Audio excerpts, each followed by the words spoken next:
Yo, what's up, everybody? Of course, you already know I do improv interviews. I am so honored and feel so very privileged to have a very remarkable moment here to be able to talk with someone that's creating a great legacy in gospel music and is doing remarkable things and creating just a great buzz in gospel music. Listen, we have Jason McGee right here. What's up, y'all? What's going on? Listen, I want to really do this really quick. First of all, I want to tell you thank you so much for all that you do. And like I say this a lot, you know, it's easier said than done because a lot of times, you know, there's obstacles and adversities in lives that will push us away from, you know, living out in our purpose. But when someone lives out in their purpose, it's profound and it's very significant. So thank you for not avoiding your purpose and giving to the world what you've given to the world so far. Listen, a lot of us know you from It's Not About Us, okay? Tell us, how did you get here at Bishop Noel Jones Church? I started visiting here when I was 18, and Bishop Jones actually changed my life through the Word. And so when we decided to move over here to City of Refuge from Greater Bethany, I decided to move with the church, and then everybody kind of left. There was a huge split or whatever, and there was the youth choir was left without a director. So when Gerald Haddon came in and I took over the music department, he found out I could direct. He was like, "Hey, would you mind coming in and helping out a little bit?" And I was like, "Sure." And that's kind of how it started. That was 2004, and in the summer of 2004, they put all the choirs together and made one choir for 2 years, and they had me I ended up directing that choir. So I was up every Sunday, every rehearsal, every week, and then in 2006 they asked me did I want my own choir, and the rest is kind of history. And that's a lot of work, right? And that's the biggest understatement ever. It's a ton of work. Listen, so like I said, we're gonna be real brief. I want to retrospect a little bit. I should have asked you this. Where are you from? I'm originally from Bakersfield, California. Bakersfield. And where is that at? What is it close to? What city is close? It's close to nothing. It is the worst city ever. No, I'm kidding. I love my hometown. I'll be messing with them. No, Bakersfield's about 2 hours north of Los Angeles.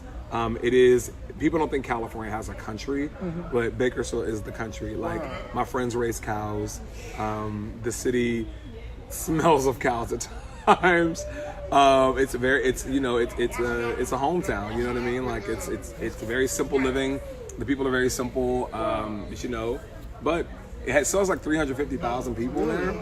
But yeah, it's very country. Is that where you got your inspiration to start in music? My mother was my choir director. Really? So tell us a little bit about that. Yeah, my mom. That's what I studied. Everybody has like an idol or a guru that they study in order to do what they do. My mother. Name her name. What's her name? Mary McGee. Okay. The one, the only Mary McGee. She's 4'10" and all feist. Wow. You know, but I watched her train choirs and go to workshops, and she would take me there, and then one day she tricked me into directing. Wow. And so when did you come to LA? 1998. 1998. All right, so we're almost done, Jason. No, you're all right. You're good. You're good. You're good. To appreciate this, especially the gospel music lovers across the world, because listen, you are making a remarkable footprint in this generation of gospel music today. So I want to know. So you have your own choir called The Choir, right? Yes. How did that come about? I got signed to My Block Inc. with Warren Campbell, and he wanted me to do a choir. He was like, you know, I like you at the church. I like what you do with Psalms, but of course, you know, Psalms belongs to City of Refuge. So it was time for me to kind of step out and establish my own thing, and just to see if I had the chops to make that work. So I told him, I talked to God, and I was like, all right, I need a name. I need it to be a thing. And literally, God was just like, The Choir, and I was like, it can be The Choir. So yeah, it is. And look, let me tell you this. This is the honest. I love that. When I say improv, like, I want whatever's in the moment to be in the moment. Like, you don't know what somebody could be going through when they watch this and they hear this prayer. My God from Zion, it may can be able to touch their life in the very state that they could be at. True. But really quick, I lost my train of thought. Thinking about Jesus, right.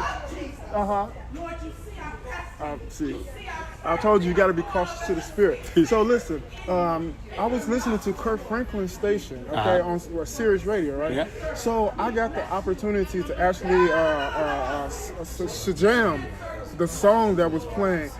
They are listening to your music across you were in the thousands, man. How do it feel? I keep hearing that, man. You know, it feels amazing. I mean, You know, I don't know, man. Like, by the time y'all hear it, for us, we recorded it maybe a year and a half ago. It's maybe 2 years by the time they start airing it. So for us, we're like, great that it's finally doing it. But I think the biggest testimony has been that people were reminded to stand on God's promises, and that people became unafraid to stand on God's promises. And they did it knowing that God was going to answer whatever it is they were praying, and that He didn't forget about them. And I think that's the biggest testimony, like, to the song.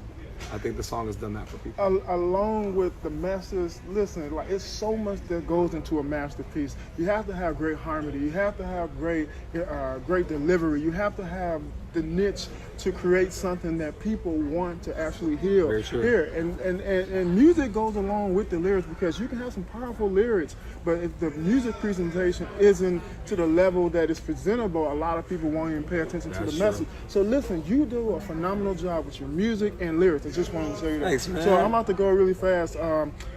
Just tell us a little bit about the experience being here at Bishop Noel Jones. Oh, it's been incredible. I mean, it's been insane. Like, you know, I was 18 when I came here, and I'm no longer 18, but just to be in the position of, you know, being the minister of music here at the church that changed my life is under the leader who changed my life.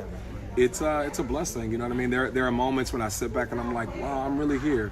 Like, I'm really, really, really here in this place doing what I do, and I'm one of the few people in life who actually is in love with what he does. What, did you hear what he said? Listen, if you're not loving what you're doing, maybe you gotta pray, ask God to reveal it in another way, because your purpose, you are supposed to be in love with your purpose, because you was purposely designed to live out your purpose. Right. And if you're not loving your purpose, maybe you might not be in the right situation. Right. So check that out. So Jason, listen, I want to tell you thank you so much for just taking out this time, you know, just to talk with us. And listen, the community is just like literally just grateful for you. What's next? There is a next. That's a wonderful thing. In 2000, we're releasing new music in 2020, and I'll release the date very soon. Okay. You know me, if I'm nothing else, I am the king of surprises. Okay. So I'll be releasing some dates and some information very soon. There's a lot that's next. Okay. 2020 is going to be a very big year for me, so I'm very grateful for that. Well, listen, we're glad to have you, Jason McGee. Thank you so sir. much. We're out of Appreciate you, here. man. Love on somebody and change a life.